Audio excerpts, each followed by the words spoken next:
اپنی بیٹی کو صبر اور تحمل کی عادت ڈال دیجیے. اس کو یہ بتائیں کہ بیٹا حالات ہمیشہ ایک جیسے نہیں ہوتے, تمہیں صبر کر کے ہی زندگی گزارنی. اور جب آپ یہ صبر کی تلقین کریں گے, صبر اتنی بڑی دولت ہے جو لوگوں کو, رشتوں کو جوڑنے میں کار فرما رہتی ہے. آپ سیرت رسول اٹھا کر دیکھیں, سیدہ کائنات سیدہ فاطمہ الزہرا رضی اللہ تعالی عنہا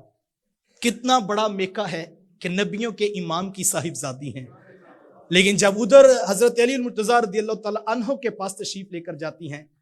تو حالات ایسے ہیں کہ چکی بھی خود اپنے ہاتھوں سے پیسنی پڑتی ہے, اور چکی بھی خود چلا رہی ہیں, کندھوں پر مشکیزہ اٹھانے کی وجہ سے نشانات بھی بن جاتے ہیں, غربت بھی ہے, کبھی فاقہ ہے, کبھی جو ہے وہ کھانے کو میسر ہے. حضرت علی المرتضیٰ رضی اللہ عنہ مزدوری کر کے لا کر پھر آٹا پیسا جاتا ہے, گوندا جاتا ہے, پھر کھانا تیار ہوتا ہے, لیکن سیدہ کی زبان پہ کبھی شکوہ نہیں آتا. یہ حضور کی تربیت تھی کہ بیٹا حالات جیسے بھی ہوں تم نے صبر کر کے دکھانا ہے. اور جو مشن پر نظر تھی وہ سیدہ اس کے اوپر کھڑی تھی کہ حضور علیہ السلام کی جو دین کی دی ہوئی تربیت تھی اس کا نتیجہ تھا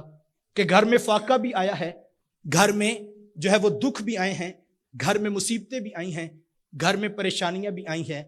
لیکن جب کربلا کا میدان سجا تھا فاطمہ نے بیٹا پال کے امت کو دیا تھا.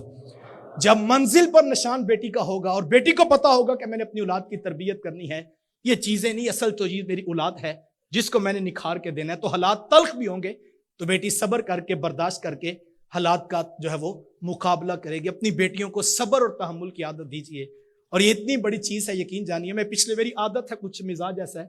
کہ جب ہمارے دوست بیٹھتے ہیں تو میں کچھ نہ کچھ چیزیں شیئر کرتا رہتا ہوں. تو میں پچھلے دنوں ایک ہمارے پرانے دوست سے, ڈاکٹر صاحب, وہ دبئی چلے گئے, تو میں وہ ڈاکٹر صاحب سے ملاقات کی,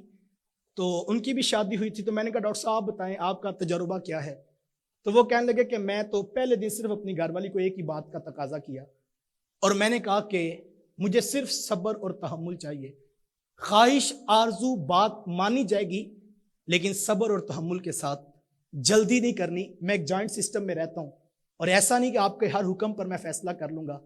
صرف ڈیلے کیا جائے, چیزوں کو ارینج کریں گے, مینج کریں گے, اور یقیناً پھر نتائج آپ کی مرضی کے مطابق بھی نصیب ہوں گے. تو کہتے ہیں ایک نصیحت نے میری زندگی کو سکھی بنا دیا ہے کہ میری گھر والی کو پتہ لگ گیا جلدی نہیں کرنی. ہمارے ہاں تو مسئلہ یہ ہے کہ اگر سبزی 8 بجے آنی ہو تو وہ 9 بج جائیں, تمہارے گھر میں ایک قیامت صغریٰ بپا ہو جاتی ہے, اور ہم میں سے کوئی شخص برداشت کرنے کی پوزیشن میں نہیں ہوتا. کاش ہم یہ بات سمجھیں کہ حالات کوئی بھی ہو سکتے ہیں, ہر روز کھانے کی چیزیں میسر ٹائم پہ آتی ہیں, کبھی نہیں بھی آتی ہیں. تو اگر تربیت تحمل والی ہے اور صبر طبیعت میں موجود ہے اور تحمل اور برداشت کی عادت ہے, تو پھر یہ چھوٹے چھوٹے مسائل کبھی کانوں تک بھی نہیں پہنچیں گے اور زندگی میں حسن پیدا ہوگا.